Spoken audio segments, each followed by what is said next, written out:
Alors, samedi soir, dans la soirée du 14 novembre, France 2 a organisé une émission de télé avec Ruquier qui s'appelait « On est tous solidaires ». On est tous solidaires. Et on avait fait venir un panel d'experts politiques, dont Jean-Luc Mélenchon. Et Jean-Luc Mélenchon a fait notamment une citation qui est pour moi la quintessence, la synthèse pure de ce qu'est la République. Alors c'est un petit peu long, mais je vais vous la lire. Et après, je vais en commenter 2-3 petits passages. Alors, c'est du lourd. Je crois à l'identité républicaine de la patrie. Autrement dit, nous sommes français parce que nous adhérons à liberté, égalité, fraternité. Je précise, petite parenthèse, qu'il y a des fautes de français, mais j'ai repris dans le texte pour être aussi fidèle que possible. Peu importe que nous soyons hommes ou femmes, la couleur de notre peau, la religion. Car la France, ce n'est ni une couleur de peau, nous sommes tous d'accord. Ce n'est pas une religion, il y en a 5 et l'islam est la deuxième. Ce n'est pas une ethnie, nous avons des cultures très différentes en France. Et ce n'est même pas la langue française, car 29 pays ont le français en langue officielle. Par conséquent, ce qui nous constitue comme Français, c'est un territoire, des droits, des lois, auxquels nous nous soumettons tous, puisque nous les décidons tous. Donc, en quoi suis-je français ? Je le suis parce que je suis républicain, et la solution à nos problèmes, bien sûr, comporte un volet militaire, mais la solution à nos problèmes, c'est la République. Et la République, comme l'a dit M. Lagarde, et vous voyez, il se produit ce soir des choses étranges sur ce plateau, la République n'est pas un régime neutre, c'est pas simplement une partition, c'est pas une règle de jeu égale, non, c'est un régime qui a un contenu politique dans lequel il y a la laïcité, la liberté, l'égalité. Donc ça, c'était Jean-Luc Mélenchon, le 14 soir, qui nous récitait son catéchisme franc-maçon républicain. Alors, je reviens sur 2-3 points. Il nous dit la France n'est pas une couleur de peau. Bah oui, c'est pas une couleur de peau. S'il suffisait d'être blanc pour être français, on donnerait la nationalité française aux Australiens, aux Argentins, aux Américains. Néanmoins, on peut quand même faire remarquer à Mélenchon que la France est un produit historique précis et que le peuple français est d'origine européenne. Et que la France n'a pas à s'excuser de vouloir conserver en son sein un équilibre culturel dans lequel son peuple historique, celui qui a fait la France, dans lequel son peuple historique est majoritaire. Alors il nous dit ensuite, la France n'est pas une religion. Effectivement, c'est pas qu'une religion la France. Si ce n'était que le catholicisme, il faudrait donner la nationalité française au peuple du Honduras, à tous les catholiques de la Terre, ça n'a pas de sens. En revanche, on peut quand même lui faire remarquer, comme l'a dit d'ailleurs tout à l'heure très justement Frédéric, que le catholicisme a pétri la France. Que les rois de France, vous connaissez l'adage de Jeanne d'Arc, Jésus-Christ est roi de France, les rois de France se sont battus pour la croix du Christ, ils ont pétri la nation pour que les âmes aillent au ciel, la France était encadrée par l'église catholique, etc. Le catholicisme a, en France, une primauté culturelle. Déjà, pour les catholiques, il a une primauté spirituelle. Mais même pour un laïc, il doit avoir une primauté culturelle. Et si on était dans un régime qui n'était pas l'anti-France, le catholicisme aurait aussi une primauté juridique. Car aujourd'hui, il y a beaucoup de gens qui se plaignent, par exemple, du fait qu'on construise trop de mosquées en France. Mais là, je parle en juriste. Dans le droit français, il n'y a aucun fondement légal pour s'opposer à la construction de mosquées. Or, si par exemple, notre Constitution, dans son article 1er, faisait une référence précise au fait qu'on doit respecter l'ordre naturel, eh bien on aurait un fondement juridique pour s'opposer à la construction de mosquées. Voilà. Donc, le catholicisme, dans un monde normal, en France, aurait dû avoir une primauté juridique, de la même manière que l'islam a une primauté juridique en terre d'islam, de la même manière que le shintoïsme a une primauté juridique au Japon, de la même manière que le judaïsme a une priorité juridique, une primauté juridique en Israël, et on peut dire pareil avec l'hindouisme. Donc, ensuite, continuons. Il nous dit, mais la France, ce n'est même pas une langue, parce qu'il y a 29 pays qui ont la langue française. Alors, c'est curieux que Mélenchon fasse l'éloge de la colonisation, parce que je précise que la francophonie, c'est un legs de la colonisation. Bon. Ceci étant, il est beaucoup plus courant qu'il le croit, puisque la colonisation à part pour la question de l'Algérie qui est très particulière, mais la colonisation, c'est le bébé de la gauche.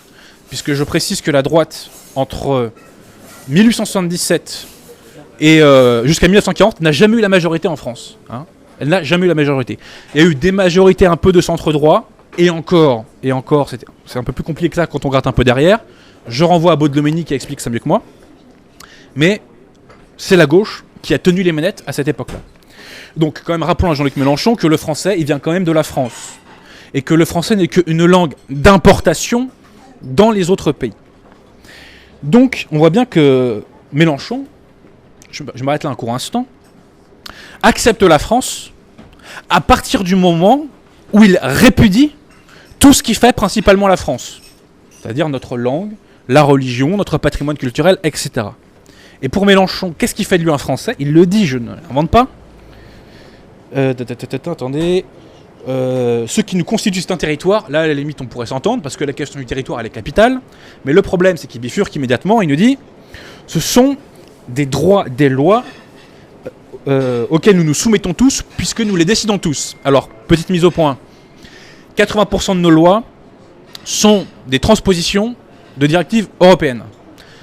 La Commission européenne n'est élue par personne. En tout cas, elle n'est pas élue par le suffrage universel. Donc déjà, il connaît mal ses dossiers. Deuxièmement, que ce soit les lois de transposition de directives ou que ce soit les lois qui ne passent pas préalablement par la Commission européenne, on connaît le système dit de démocratie représentative et on sait que le peuple n'intervient pas dans le processus législatif. Donc là, Mélenchon, qui a été sénateur, fait preuve quand même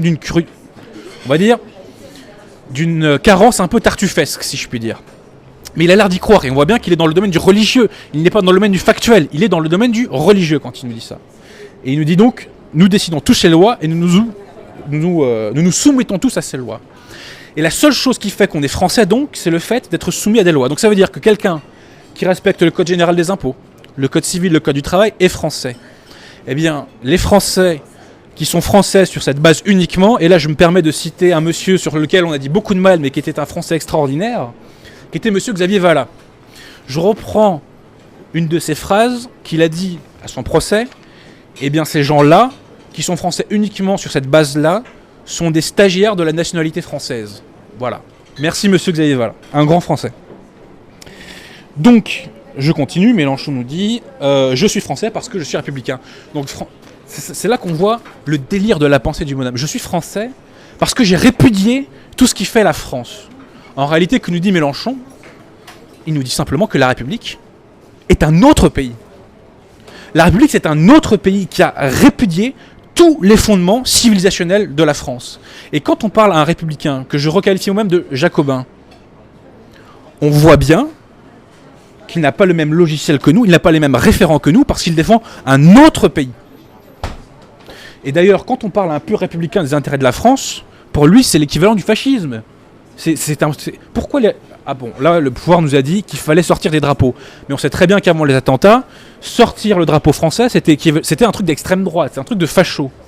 Effectivement, pour un républicain, un drapeau qui symbolise la France est un drapeau étranger. Et en revanche, quand on voit les drapeaux algériens dans l'histoire de Coupe du Monde, ça ne les choque pas, puisque tout ce qui fait reculer la France est bon à prendre pour un républicain. Bref, continuons sur Mélenchon. Il nous dit donc la République n'est pas un régime neutre et la République a un contenu politique précis. 1000 fois oui. 1000 fois oui. Et quand je mets en cause la République, c'est moins la forme des institutions que le contenu idéologique des institutions. Et quel est ce contenu idéologique? C'est les Lumières. Et les Lumières, c'est la Révolution. Qu'est-ce que c'est que la Révolution? C'est la révolte contre l'ordre naturel. Il faut abolir l'ordre naturel. C'est ça le contenu de la République. C'est la destruction de l'ordre naturel. Et donc Mélenchon a très raison quand il cite la laïcité. Puisque la France ne reviendra pas française tant qu'on n'aura pas foutu cette laïcité aux toilettes, et comme je dis souvent, après avoir tiré 5 fois la chasse et javelisé 10 fois. Bref. Donc, remercions Mélenchon. Il nous a rappelé avec beaucoup d'honnêteté ce qu'est l'essence de la République. C'est l'anti-France, pardon de le dire. D'ailleurs, il le dit lui-même. Je suis républicain parce que je répudie tout ce qui fait la France. Il le dit lui-même. Sachant que, petite parenthèse, quand il dit ça, il n'y a personne qui le contredit sur le plateau. Et bien entendu, tous les collabos du PS et des Républicains qui sont à côté de lui hochent la tête. Hein. Bon. Donc, merci à Mélenchon pour cette leçon. Et donc, qu'en déduire? Les attentats ne tombent pas du ciel. Les effets ont des causes. D'accord? Les effets ont des causes. Je ne vais pas être trop méchant, on critique beaucoup nos élites et à juste raison parce qu'elles ont trahi. En tout cas, pour une partie d'entre elles. Mais je suis désolé de le dire, mais le peuple a validé tout ça depuis quand même depuis 2 siècles. On n'a pas forcé les gens à voter François Hollande. On leur a pas mis un pistolet sur la tête. Il y a des gens qui, de bonne foi, ont voté Hollande parce qu'ils se sont dit il va être différent de Sarkozy. Les gens ont validé tout ça, quoi qu'on en dise. Donc le salut de la France passe par le fait que le peuple comprenne enfin qu'il faut renouer avec l'ordre naturel. Et qu'il faut aller, en gros, à la direction opposée dans laquelle on nous a toujours fait aller. Petite parenthèse, je le dis d'autant plus sereinement que je vois ce mouvement en train de commencer dans la société française. Et le maître mot qui doit guider la politique en France, c'est celui de Saint-Rémy à Clovis. Brûle ce que tu as aimé, enfin Fier-Sicambre, brûle ce que tu as adoré et adore ce que tu as brûlé. C'est ça qui doit nous guider. Sur beaucoup de sujets, il faut aller à la direction inverse de là où on nous a toujours dit d'aller. Et je vais vous prendre une petite anecdote historique assez intéressante. La France a perdu la guerre de 40 pendant ce qu'on appelle la percée de Sedan. En gros, c'est un mouvement tactique qui a duré entre le 10 et le 15 mai, en gros. Donc ça se passe pendant la semaine. Qu'est-ce qui se passe à ce moment-là? Paul Reynaud est terrorisé. Il appelle Churchill. C'est Churchill qui raconte dans ses mémoires, hein, je précise, hein, c'est pas moi qui l'invente. Donc. Il appelle Churchill et il dit « C'est perdu, on a perdu la guerre, ils ont percé le front. » La guerre va continuer néanmoins, mais que va-t-il se passer? Donc, percée de Sedan la semaine, et que se passe-t-il le dimanche? Le gouvernement va à la messe à Notre-Dame de Paris. Donc, toutes ces raclures maçonniques ou proto-maçonniques, ils vont à la messe. Notamment Camille Chotan. Je ne sais pas si vous connaissez Camille Chotan, qui était président du Conseil sous le Front Populaire. Maçon regradé. Petite parenthèse sur Camille Chotan, parce que quand on peut en glisser une, on le fait. Il est allé voir Pétain pendant l'occupation pour lui demander un poste. Et Pétain lui dit ça va pas être possible compte tenu de votre passé maçonnique.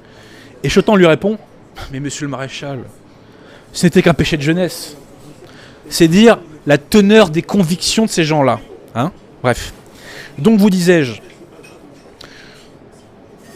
la France s'est ralliée au mondialisme. Elle n'a pu se rallier au mondialisme parce que préalablement, l'ordre naturel avait été détruit. Donc, la République, c'est le préalable au mondialisme. C'est la brèche par laquelle le mondialisme s'est engouffré. Donc, le salut de notre pays viendra lorsque les Français reviendront à l'ordre naturel et lorsqu'ils remettront en place des normes culturelles et juridiques qui leur permettront de revenir donc vers cet ordre naturel. Et on l'a bien compris, la 5ème République, championne olympique toute catégorie en matière de défrancisation, n'est pas pour ça le régime idoine. Je vous remercie.